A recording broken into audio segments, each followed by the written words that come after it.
আমি বন্দনা, আমার কিচেনে আপনাদের সবাইকে স্বাগত জানাই। আবারও এসে হাজির হয়েছি কাতলা মাছের মাথার একটি রেসিপি নিয়ে। আজকের রেসিপি গোবিন্দভোগ চাল দিয়ে কাতলা মাছের মাথার মুড়ি ঘন্ট। দেখে নেওয়া যাক আজকের এই রেসিপিটি।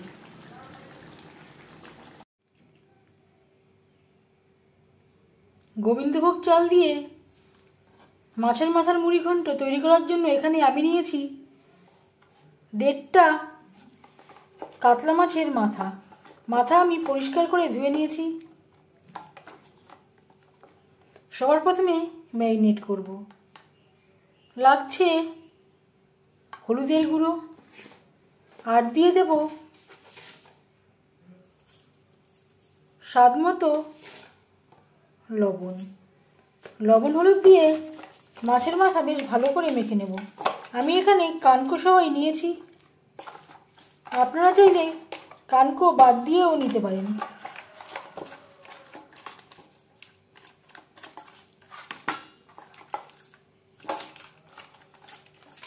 মাছের মাথায় লবণ হলুদ বেশ ভালো করে মেখে নিয়েছি। তেল আমি গরম করে নেব। আমি রান্নাটা করব রিফাইন্ড অয়েলে, আপনারা চাইলে যে কোনো কুকিং অয়েলে করতে পারেন। 3 চামচ রিফাইন্ড অয়েল গরম করে নেওয়ার পর দিয়ে দিলাম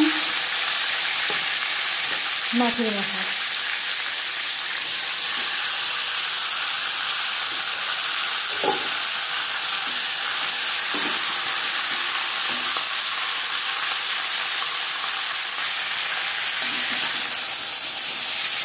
মাছের মাথা একটা সাইড ভাজা হয়ে গেলে অপর সাইডটা উল্টে দেবো। খুব সহজ একটা রান্না। মাছের মাথার মুড়ি ঘন্ট আপনারাও মাঝে মধ্যে তৈরি করে থাকেন, তবে আমি কীভাবে এই মুড়ি ঘন্ট রান্না করি সেটা খুব সহজভাবে আপনাদের সাথে শেয়ার করছি।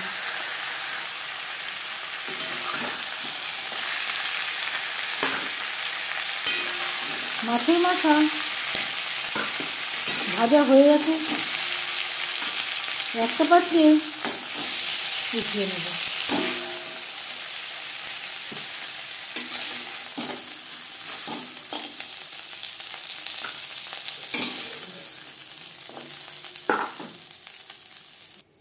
মাছের মাথা ভেজে নেওয়া কড়াইতে তেল দিয়েছি, দিয়ে দিলাম 5 ফোড়ন।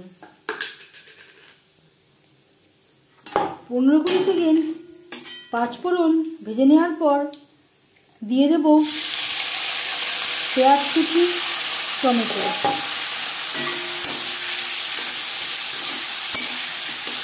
এখানে আমি মিডিয়াম সাইজের 3টে টমেটো ও 4টে পেঁয়াজ অ্যাড করলাম। পেঁয়াজ আমি মিডিয়াম সাইজের নিয়েছি। আর লাগছে হলুদের গুঁড়ো, স্বাদ মতো লবণ।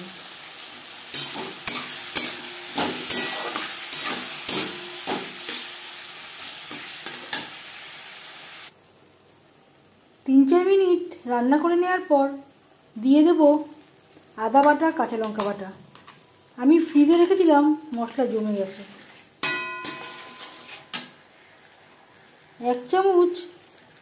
1 টেবিল চামচ জিরের গুঁড়ো,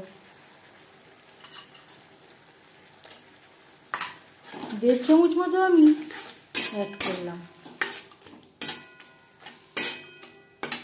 4-5 মিনিট পেঁয়াজ টমেটোর সাথে মশলা বেশ ভালো করে কষিয়ে নেব। আর লাগছে গোবিন্দভোগ চাল। এখানে আমি 75 গ্রাম মতো গোবিন্দভোগ চাল পরিষ্কার করে ধুয়ে নিয়েছি। এবার দিয়ে দেব ধুয়ে রাখা গোবিন্দভোগ চাল।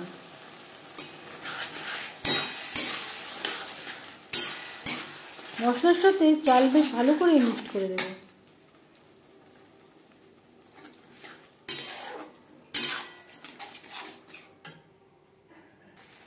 এক 2 মিনিট নাড়াচাড়া করে নেওয়ার পর দিয়ে দেব সেদ্ধ করে রাখা আলু। এখানে আমি 2টো মিডিয়াম সাইজের আলু আমার কাছে সেদ্ধ করা ছিল, আমি টুকরো করে কেটে নিয়েছি। আপনারা চাইলে সেদ্ধ না করেও অ্যাড করতে পারেন। 2-3 মিনিট নাড়াচাড়া করে নেব। গোবিন্দভোগ চাল বা যে কোনো চাল যদি অনেকটা সময় ধরে ভাজা হয় তাহলে চাল সেদ্ধ হতে চায় না।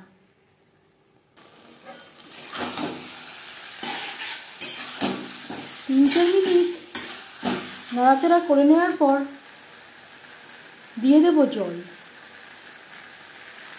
তার আগে দিয়ে দেব মাছের মাথা।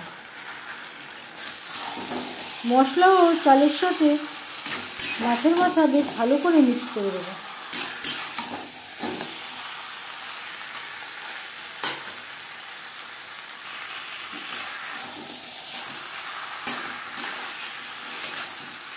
চাল ও মশলার সাথে 1-2 মিনিট মাছের মাথা নাড়াচাড়া করে নেওয়ার পর দিয়ে দেব জল।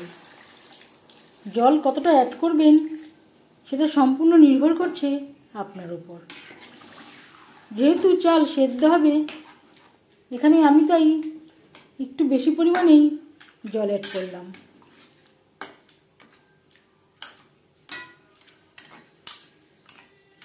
চাল সেদ্ধ হওয়া পর্যন্ত অপেক্ষা করব। চাল যখন বেশ ভালো করে ফুটতে শুরু করে দেবে গ্যাসের ফ্লেমটাকে লোতে করে দেব। ঢাকনা চাপা দিয়ে চাল সেদ্ধ হওয়া পর্যন্ত অপেক্ষা করব। এতে গ্যাসও কম খরচা হবে, চালও সুসিদ্ধ হবে। গ্রেভির সাথে চাল বেশ ভালো করে সুসিদ্ধ হয়ে গেছে। ঠান্ডা হলে আরও অনেকটাই ঘন হয়ে যাবে। চাল যেহেতু চাল অ্যাড করা রয়েছে গ্রেভি অনেকটাই টেনে নেবে। সবশেষে দিয়ে দেব 1/2 চামচ গরম মশলা পাউডার। আপনারা চাইলে ঘিও ব্যবহার করতে পারেন, আমি আর ঘি ব্যবহার করছি না। গ্রেভির সাথে গরম মশলা পাউডার মিক্সড করে দেওয়ার পর 1-2 মিনিট রান্না করে নেব। করে দেব 5 মিনিট ঢেকে স্ট্যান্ডিং টাইমে রাখবো।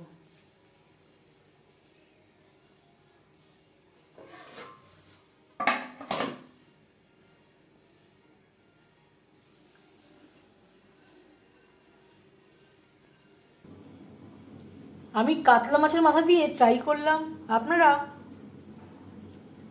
রুই মাছের মাথা দিয়েও ট্রাই করতে পারেন। এই রেসিপিটি কেমন লাগলো অবশ্যই জানাবেন কমেন্টের মাধ্যমে। যদি এই রেসিপিটি ভালো লেগে থাকে লাইক করবেন, শেয়ার করবেন, সাবস্ক্রাইব করবেন আমার চ্যানেলটিকে। বেল আইকনটা প্রেস করে দেবেন। যখন আমি নতুন ভিডিও আপলোড করব তার নোটিফিকেশান সবার আগে আপনার কাছে পৌঁছে যাবে। আপনারা সবাই অনেক অনেক ভালো থাকবেন। এই ভিডিওটি দেখার জন্য ধন্যবাদ।